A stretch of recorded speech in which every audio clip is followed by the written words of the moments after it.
Hi, this is King Prayer of your channel Discover Africa. Today we are at Fort Jesus. Fort Jesus, it's a place where Romans, Indians, and all those old people did the trades business of evil courts and even slavery. They used to sell slaves, doing even their business around this place. The place has a story, and today we are taking you at the place. It's a place that was constructed in 1590 something, 1598, and today we are taking you through the place. The place is 2.5 acres. So we just want to show you the place and explain to you everything, how the trading here was done. The other place is the Indian Ocean. We will also take you the other place. We will also show you the Indian Ocean and the whole story of this place. If you're still new on our channel, consider to subscribe. Thank you. Just come with me and see how is this beautiful place. So hii ndio model ya Fort Jesus hapa hivi.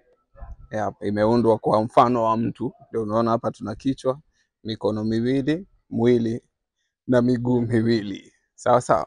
So hili jengwa na Portuguese in the year 1593 after an influence ya Vasco da Gama after amevisit Mombasa. Ili alikuwa explorer ule. Si mnakumbuka historia ya Vasco da Gama. He was an explorer, alikuwa ametumwa na King Philip ule wa Portugal to look for the areas zenye Portuguese wanaweza fanya trading around East Africa. So alifika Mombasa na akagundua Mombasa had very deep harbors and also kulikuwa na resources zile za trading, that is ivory na spice trade pia. Sawa. But the problem ilikuwa after he arrived here, Vasco da Gama was a Christian, but already Muslim ndio ilikuwa imedominate this area. So walimfukuza, ndio 1498 akaenda akasettle wapi? Kule Malindi na akajenga the Vasco da Gama pillar. But after all, kumbuka alikuwa explorer, so lazima at the end of the day angerudi kwa wapeana information yenye ime correct around East Africa. So wakati alirudi ndo aliambia King Philip about East African coast, how beautiful it was and the deep harbors it held. But now the problem was the Islamic religion around there.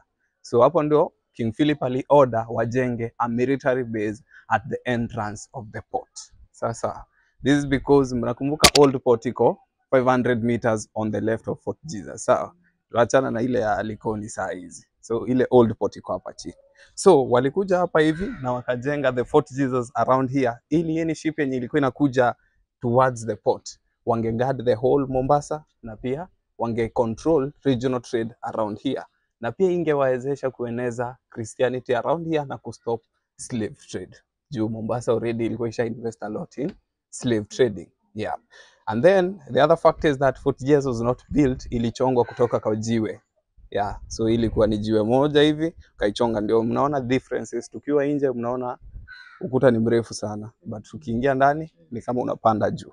So ni kama tuko kwa mwamba. Unaona hii ukuta siwezi compare na ule wa nje. Sawa. Ilijengwa na over 4,000 men from interior Kenya wenye walilipwa kwa chakula, na ilijengwa kwa miaka mitatu. So 1593 up to 1596. Currently at 431 years today. So this is the whole model around here. So it had different parts. So the head here was served as the captain's deck. So this is the captain's area. We'll see the captain's house. And then this was the main entrance to the fort. The one that we came in with was not used mostly since there was a bridge around here.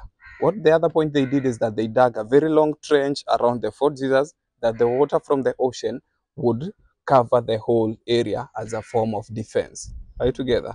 And then the cannons that you can see around here were not placed there. So they were placed all around here in order to guard the fort. Remember, this was a military base. And then the whole area starting from here, all over coming all around here, this was the barracks. Are you together? So up to the end here. So that was during the Portuguese era we have the kitchen on this left hand, and then this is the gunpowder at this end, and then at this area, this is the graveyard. But right now we will not visit that area since this is the administration office. That's where the offices of the museums are all together. So here we'll see a cistern. This is a water storage tank that served them since they used to collect water, fresh water from the roofs of this fort. So wangestore maji hapa ndani. Unaona? Because the water table ya upper fort ni salty, and then also the ocean water ni very salty, so wange survive nayo never. And then this was the Portuguese hospital at this end. So that was during the Portuguese reign. Yeah. So the Portuguese lived here only for 136 years, but the Arabs wanted to take over the fort. Sasa. But what they did not know is that the Portuguese were more advanced in weapons. So ilikuwa very tough for them to take over the fort. So what they did, they laid a siege. A siege ni ile kukata all the supplies that were coming inside the fort for 2.75 years. Yani miaka 2 na miezi 9 hivi. Sawa. So kukata hizo supplies, so a lot of the soldiers hapa ndani walifariki. And this is one of the reasons that led to the Portuguese kuondoka hapa. But the other reason is because their captain was stabbed by an Omani Arab. Sawa. So unajua ukikuwa captain hapo ndio inakaanga ni kama the whole military imelegea, sivyo? Because the captain is like the head. Sawa. So after 136 years, the Portuguese waliondoka and the Arabs took over. And then this was their area for trading around here. No. So the Manzurui family was the one that was leading and guarding the fort. Every taxes that was coming in, all the boats had to pay the taxes to them. So. But one thing, when they were trying before the Portuguese left, they tried to take the fort in a serious way, that is the fight. So they did not manage. So some of the areas like the captain's house was bombarded.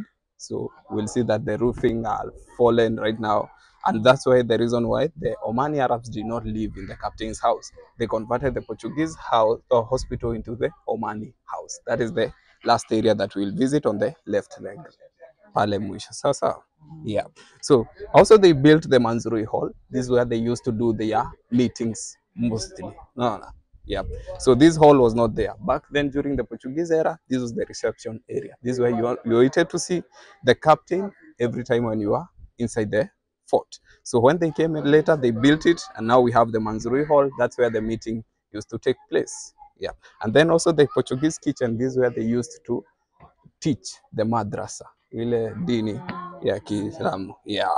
So this is the area, and then each chapel the Portuguese wali abandon wakaiacha hivyo, so that's why it is in ruins right now. Right together. Yeah. So that was during the Arabs era. And then the last era ilikuwa ni the British era. That was the 1800. So the British, they used to offer protection for the Manzurui family wakiwa hapa ndani.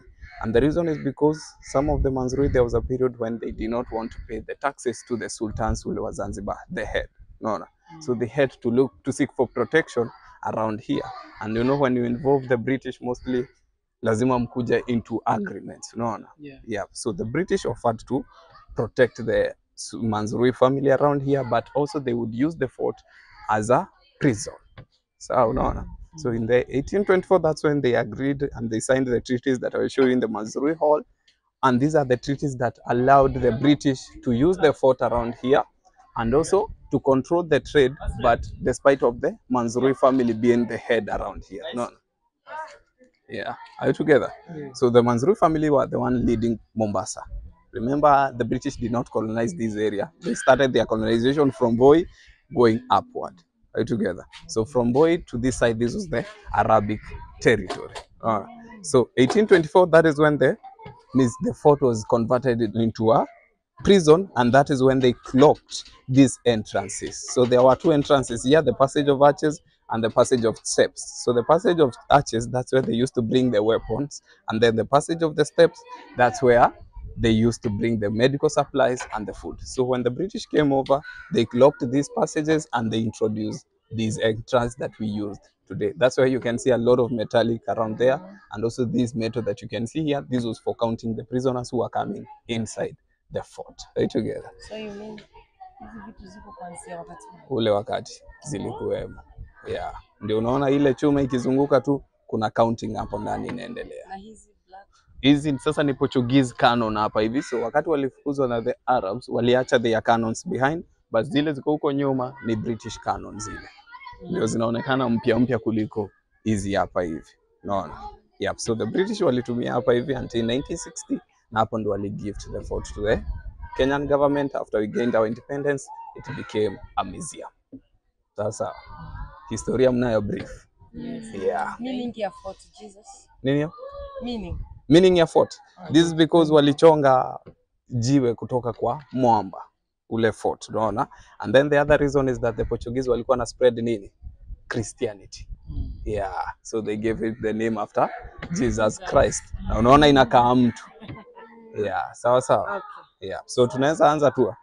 Yeah. Okay. So tutaanzia from the head huko juu. Yeah. So hapo hivyo tuna restaurant choka sana. Yeah. Oh, sawa. Ni content mtu wangu, tuanzie huko. Hapo unakata hapo.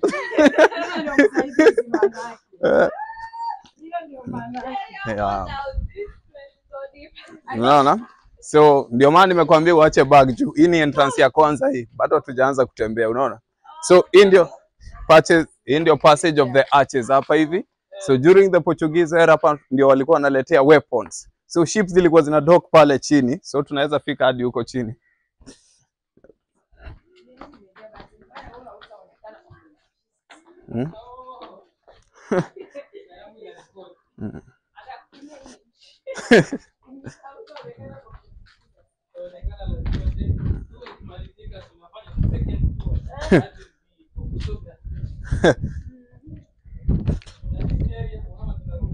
Yeah, sasa ndio tunaingia fort sasa. Si nimewambia ile entrance haiko inatumika sana hivi. Yeah.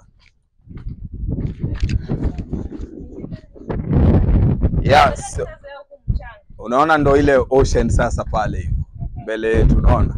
So na hii ndio ilikuwa main entrance ya kuingia to the old port hapa chini. Unaona? Yeah.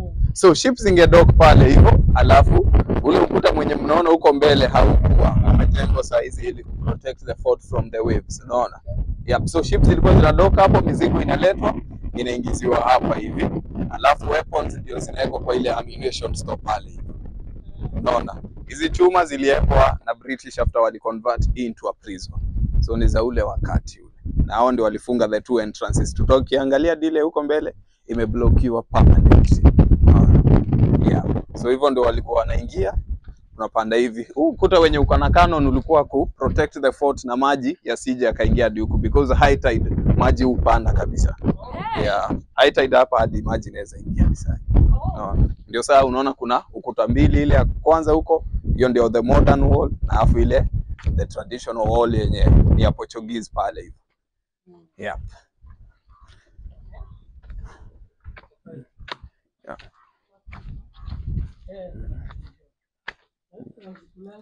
Yeah. So hii ndio ilikuwa ammunition store sasa. Hapa ndio walikuwa wanaweka weapons. Unaziona? Yeah, kina cannonball, lakini gunpowder haiko inawekwa hapa hivi.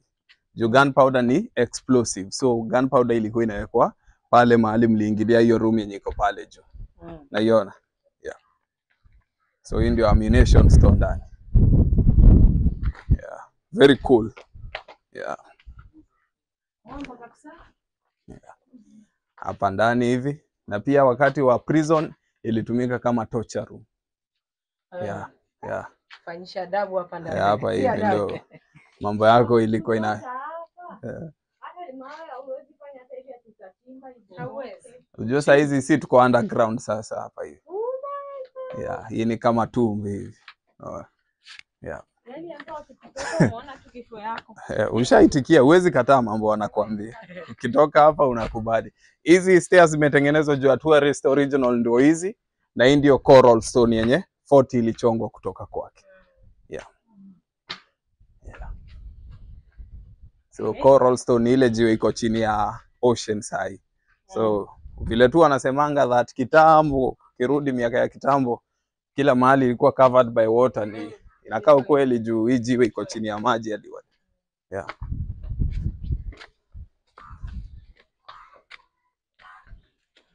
Yeah.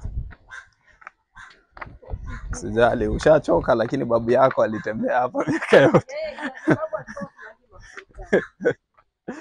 Wewe mambo ni umeari. Tunaenda hivi sasa.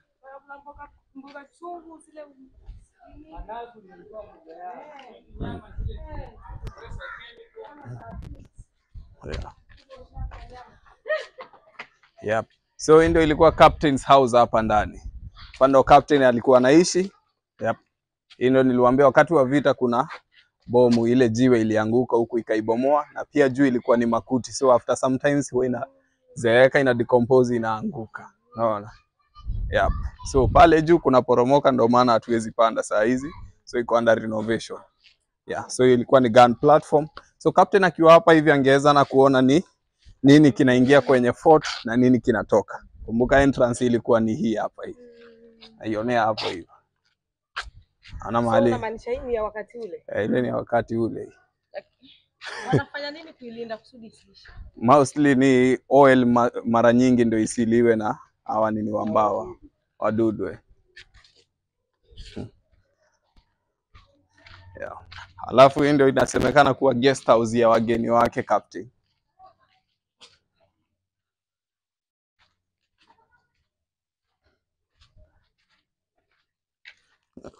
So in case ange host prominent people hapa ndo nasemekana ilikuwa guest house yake.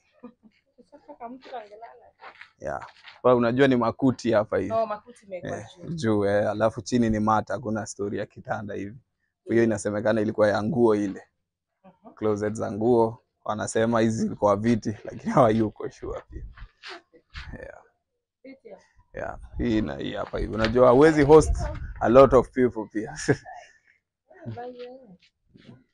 Yeah. Unajua mtu yote anatembelea captain huo ni mtu prominent kule Portugal, unaona? Yeah, si kila mtu ati vile tunaingia fort sasa. Yeah.